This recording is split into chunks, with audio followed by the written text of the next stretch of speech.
mean looking. Oh, it's mean looking out there. Oh, doggies.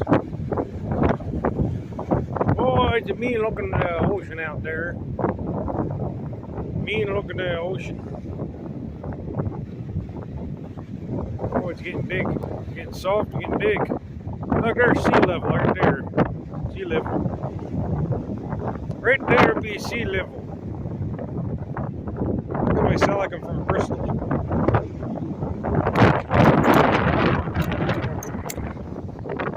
There we go. Well, yesterday was the bad weather day. Today is the bad weather day. Tomorrow is the worse weather day. But I'm here to read Masefield, to finish Dauber, and to be in the spirit of the sea. The sea reaching out to me. See the sea reaching out to me? The sea touched here. Arr, the sea is a mean, violent B word. Oh, arr, arr. Jim Boy lad, arr. What is that? Long John Silver? I don't know. I'm about as well read as I pretend to be. Which is why I read poetry now. Make up for my poor education in American universities. It was obscenely bad. How often do we have to read the same dreary, uninspiring poetry over and over and over? You have no idea how often these lazy professors would assign the same works over and over and over. And at the time, you like it because you already did the assignment. You read the story. You read the poetry. But basically, we're getting paid to take the same class twice. And now that I have student loans, I'm not finding it very funny anymore. But I signed on to it, and I'm going to stick with it. Now, where was I? Now, Dauber.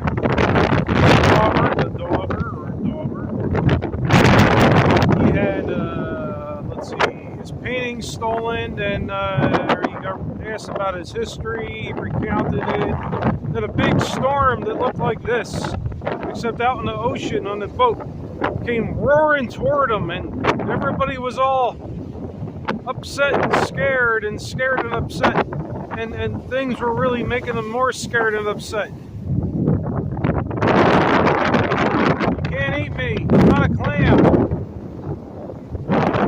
And all of a sudden he wasn't thinking too much about his missing artwork. It wasn't important to him anymore. He was thinking about survival.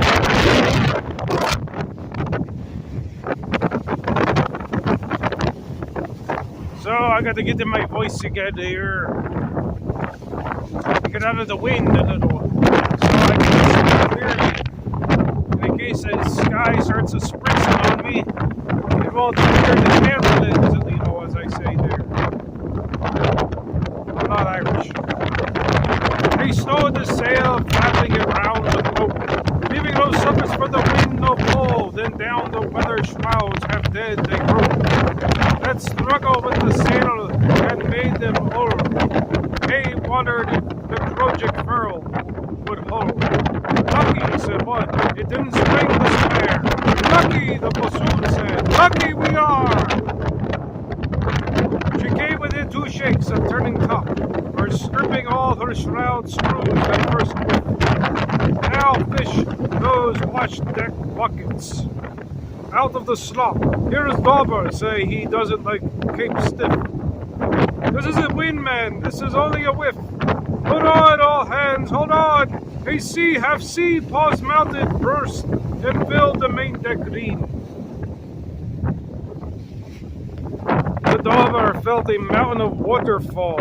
It covered him deep, deep. He felt it fill over his head, the deck, the fife rails all. Fighting the ship, she trembled and lay still. Then with a rush and shatter and clanging shrill, over she went. He saw the water cream over the bits. He saw the half-deck stream. Then in a rush he swirled over she went. Her lee rail dipped, he struck, and something gave. His legs went through a port as the roll spent. She paused and rolled, and back the water drave. He drifted with it as part of the wave. Drowning, half-stunned, exhausted, partly frozen, he stuck the booby hatchway. Then the bosun leaped, seeing his chance, before the next sea burst, and caught him as life drifted, seized him, held up, ended him against the bits, and cursed. This ain't the George's swimming baths, I yelled. Keep on your feet! Another gray back felled. Two together in the bows, half blind spat. One's a joke, I cursed, but two's unkind. Now, damn it, Dauber, said the mate, look out, or you'll be over the side. The water freed.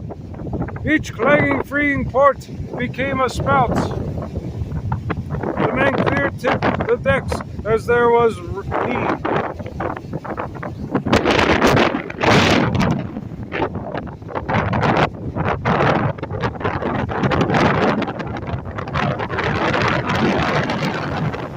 Dauber's head was cut. He felt it bleed into his oilskins as though he clutched and coiled off the water and sky where devil's bruise which boiled, streaked, and glowered, but the ship was saved. Snug safely down, those 14 sails were split. Out the darkly fiercer fury raged.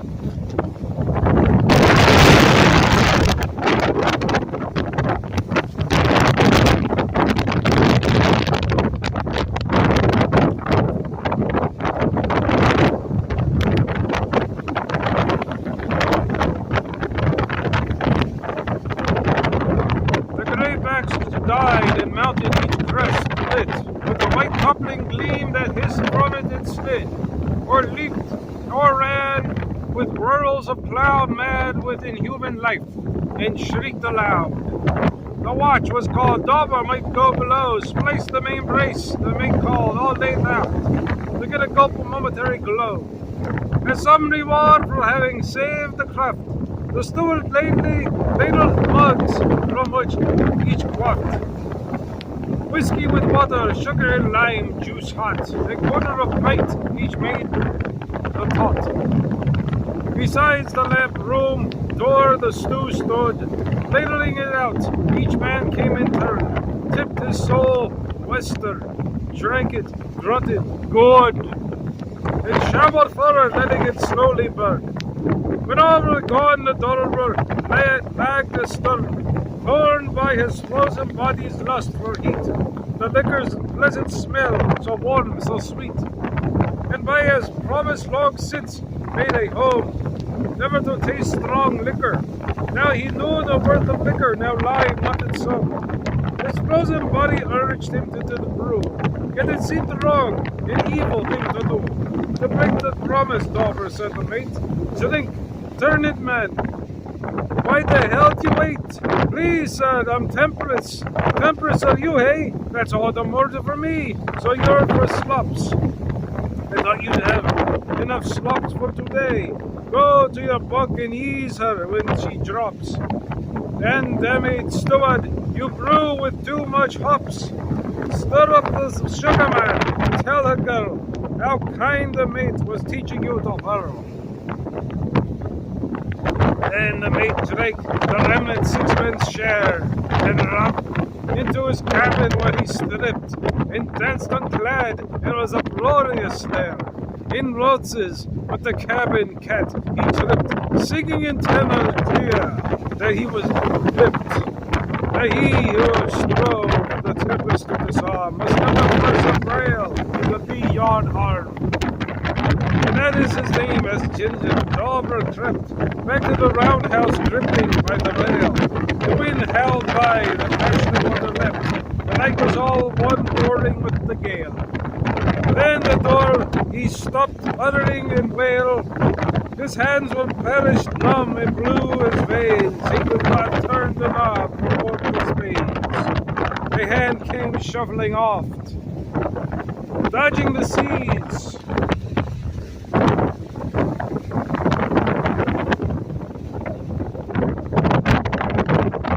Singing her nut brown hair between his teeth, taking the ocean's tumult as his case.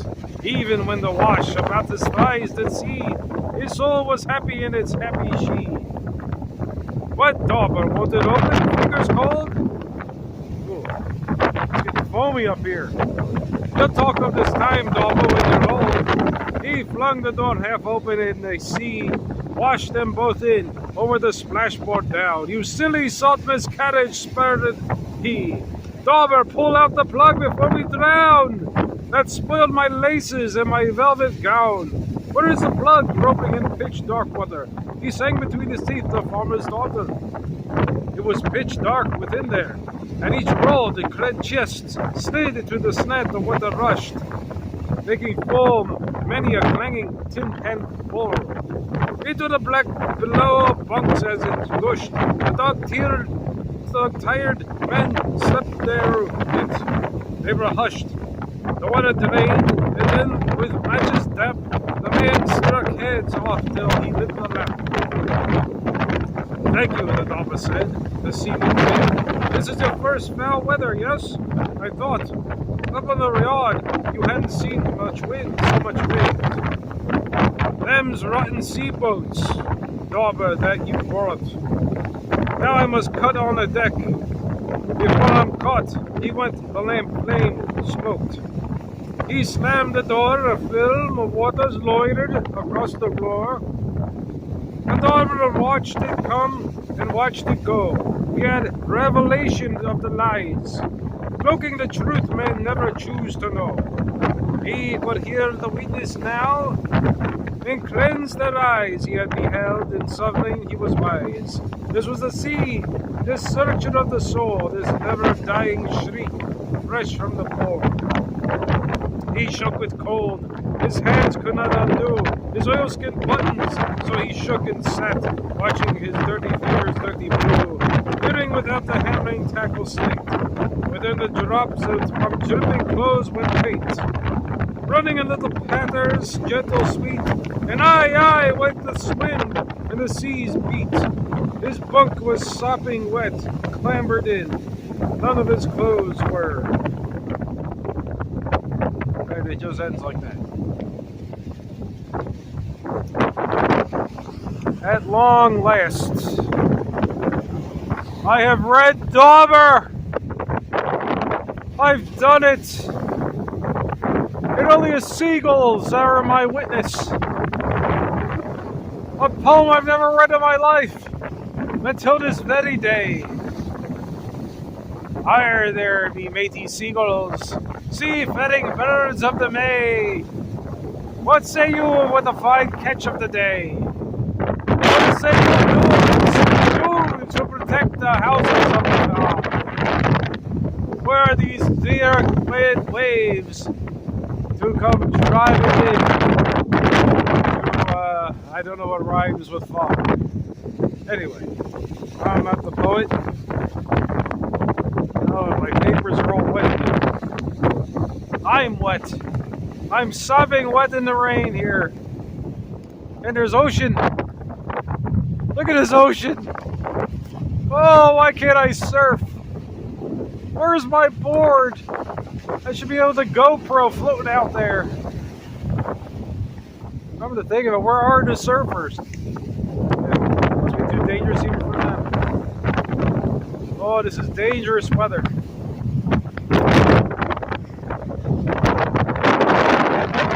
know, you spend a lot of time out here, you learn where the rip currents are. The rip currents, you see the waves over there? I don't know if I can pick them up. I'm not really on the camera in front of my face.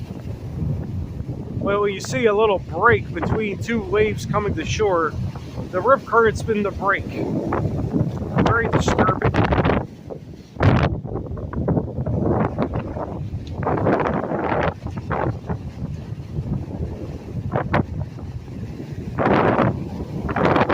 Got nothing for you. You'll not eat my eyes today, you fair bird. My eyes belong to me until my corpse lays cold and bare. Not you, you'll not touch my eyes. The eye jelly belongs to me. But when I am laid bare, dead into the world, my body will be for you to seize. I myself. But you know, it's Halloween season. And me thinking this looked like July. I usually feel like this in July, but now I get to see it in October. So a little more Masefield since I'm out here. Stratton's fancy seafaring poem I have to read in my stage dialect, which sounds vaguely stupid Irish. Oh, some are fond of red wine, and some are fond of white, and some are all for dancing by the pale moonlight. But rum alone's the tipple, and the heart's delight of an old bold mate of Henry Morgan. Oh, some are fond of Spanish wine, and some are fond of French, and some will swallow tea, and stuff fit only for a wench. But I'm for right Jamaica till I roll beneath the bench, says the old bold mate of Henry Morgan. Of some are for the lily and some are for the rose, but I am for the sugar cane that in Jamaica grows. For it's that makes the bonny drink to warm my copper nose, says the old bold mate of Henry Morgan. Oh, some are fond of fiddles and a song well sung, and some are all for music, for to lilt upon the tongue. The mouths were made for tankards, and for sucking in the lung, says the old bold mate of Henry Morgan. Oh, some are fond of dancing, and some are fond of dice, and some are all for riddles, and press lasses' eyes. But at right Jamaica, punching is a final prize, the old bold mate of Henry Morgan. Oh, some that's good and godly ones they hold that is a sin. To troll the jolly ball around, let the dollars spin. Time for toleration, and for drinking at it in, says the old bold mate of Henry Morgan. Oh, some are sad and wretched folk, they go in silken suits, and there's a multitude of wicked rogues that live in good reputes. But so I'm for drinking honestly and dying in my boots, like an old bold mate of Henry Morgan. Captain Stratton's fancy, he likes the Jamaican rum. They like that Dago's town. They like that Dago Towns. I guess it's a place.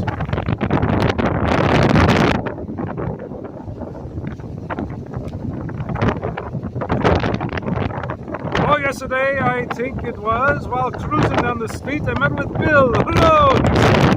Let's give the girls a treat. In red bandanas round our necks, in our shrouds to rattle down. So we filled a couple of sailors, cleared for Sailor Town. We scooted southward a press of sail till we fetched to a caboose. The sailors rest by Dago Town, alongside Patty's goose.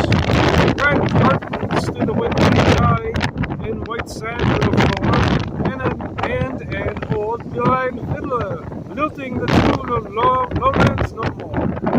He played the shaking on the sheets, and the couples did advance, bowing, stamping, curtsying in the shuffling of the dance. The old floor rocked and quivered so it struck beholders dumb, and Afterwards, there was sweet songs and good Jamaica rum. And there was many a merry yarn of many a merry spree aboard the ships of royal set a sailing on the sea.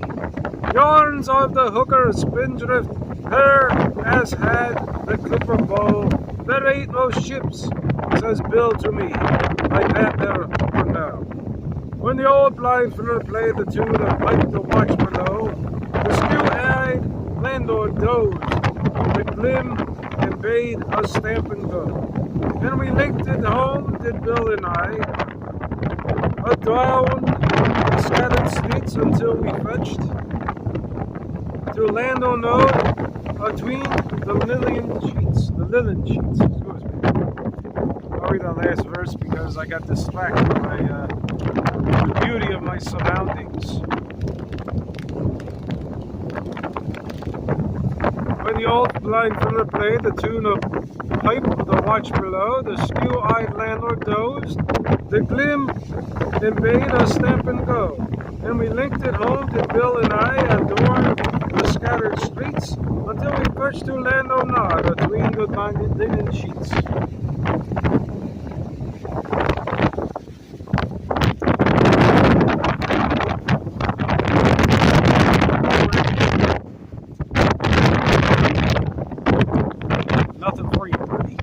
You do not get my horse and corpse. You do not get my body. There is not a drop of anything to drink or eat here. You will not get me. I am fit for another 30 years.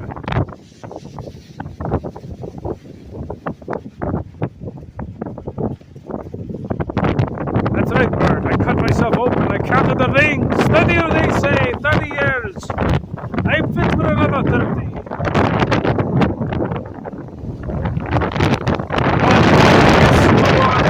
Knoll by John Masefield. Nice shorty. Silent are the woods, and the dim green boughs are hushed in the twilight yonder in the path room. The apple orchard with the tired blowboy calling the cows home. A bright white star blinks, the pale moon rounds, but still the red lurid wreckage of the sunset smolders and smolders as misty hilltops. Ghostly it grows, and darker the burning fades into smoke, and now the dusty oaks of the silent army of flames It doesn't really rhyme much. Silent are the woods, and the dim green boughs are hushed in the twilight. Yonder in the path road, the orchard is a tired plowboy calling the cows home. The bright white star blinks, the pale moon rounds, but still the red lurid wreckage of the sunset smolders in smoky fire, burns on the misty hilltops. Ghostly grows in darker, burning flames, smoke down the dusty oaks. Our silent army of flames thronging around the shadows.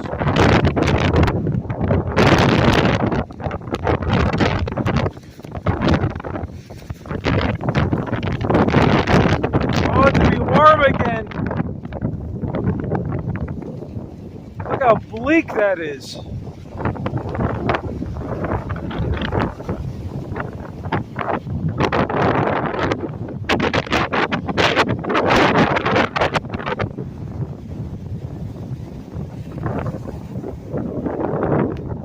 That is awful.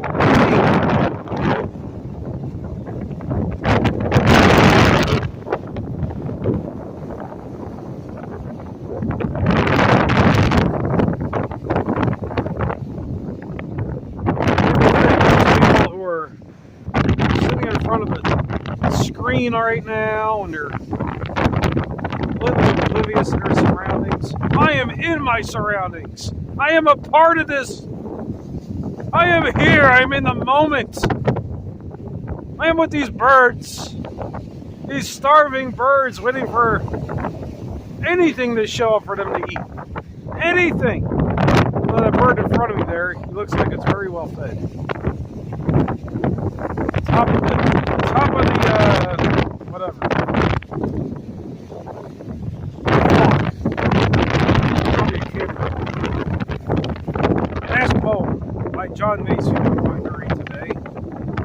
won't read by John Masefield forever, but I hope not. Because this has been an experience. Being here with the sea as it comes to me. Look at this. It's coming right to my feet. Oh, you beast, you. A creed by John Masefield. Arr, you rated John Masefield. I own that when a person dies, his soul returns again to earth, flames of new fresh disguise. Another mother gives him birth.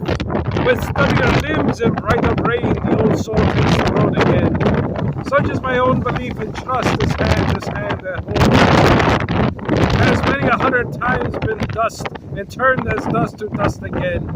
His eyes of mine have blinked and shone in caves of Troy and Babylon. More than I write to think or do, or make or spoil or bless or blast his curse or blessing, justly do, for sloth or effort in the past. My life's a statement of the sum of vice and doles are overcome. I know that in my lives to be, my sorry heart will ache and burn and worship unavailingly. A woman whom I used to spurn and shame to see her path. The love I spurned, the love she gave, I shall know in angry words, in bids and walks, many a tear, the carrion flock of homing birds, the gibbs, the swords I uttered to hear, the brave word that I failed to speak, will brand me bastard on the cheek. And as I wander on the roads, I shall be helped and healed and blessed. Dear words shall cheer and be as goads, to urge to heights before unguessed. My road shall be the road I made, all that I gave shall be repaid. So shall I fight, so shall I tread, in this long war beneath the stars, so shall a glory wreath my head, so shall I faint and show the scars. Until this case, this clogging mold, be smite all to unkingly gold. That was edifying. Edifying reading. I feel nourished. I feel whole. I feel like I listened to a favorite album. The irony about listening to music is that, and it's something that I think many people are lost. I think a lot of people. Now, obviously, I think people are aware of a mental health crisis in America. I would say a mental health crisis throughout the world, where people are free to have a mental health crisis.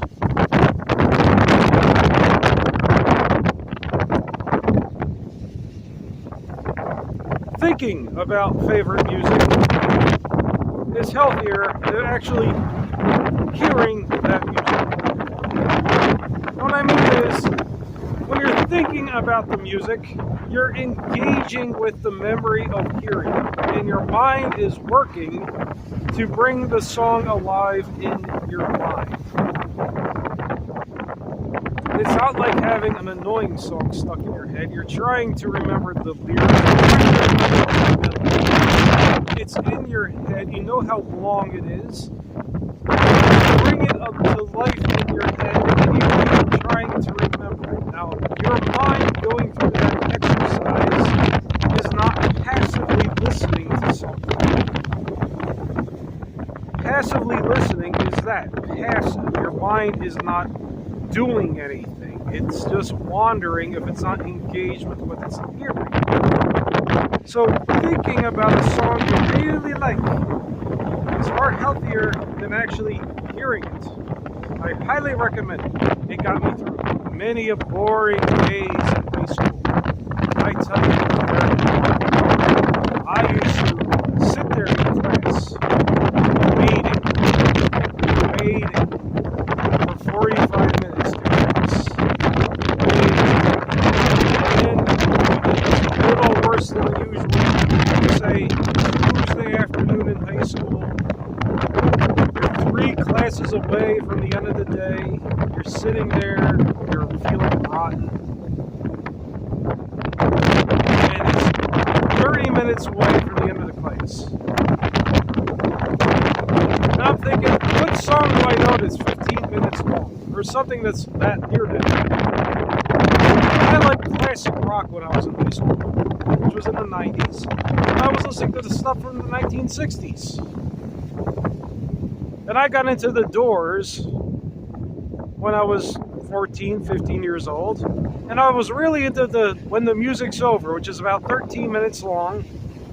And I would sit there remembering the song in detail, as much detail as I can, trying to recreate it in my brain, and everything.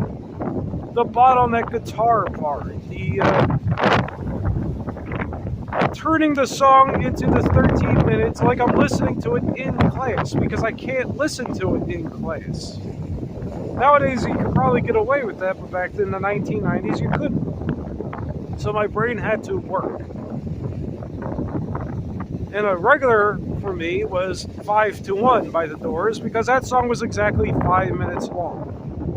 And that was the 5-minute checkpoint to get to the end of the class for the bell would ring.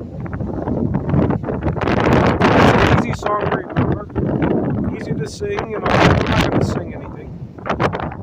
But my point is, remembering these good songs is better than hearing them, because it's helpful for the mind to be doing something constructive, something enjoyable. And that is my life lesson for me, because I was thinking, what brought this to my mind was not hearing. I haven't heard the song since the song. Pink Floyd's Dogs from the Animals era. I suddenly realized I know the entire final portion of that song. From when it seems to do the thing to do would be to isolate the winner. That part, leading up to that.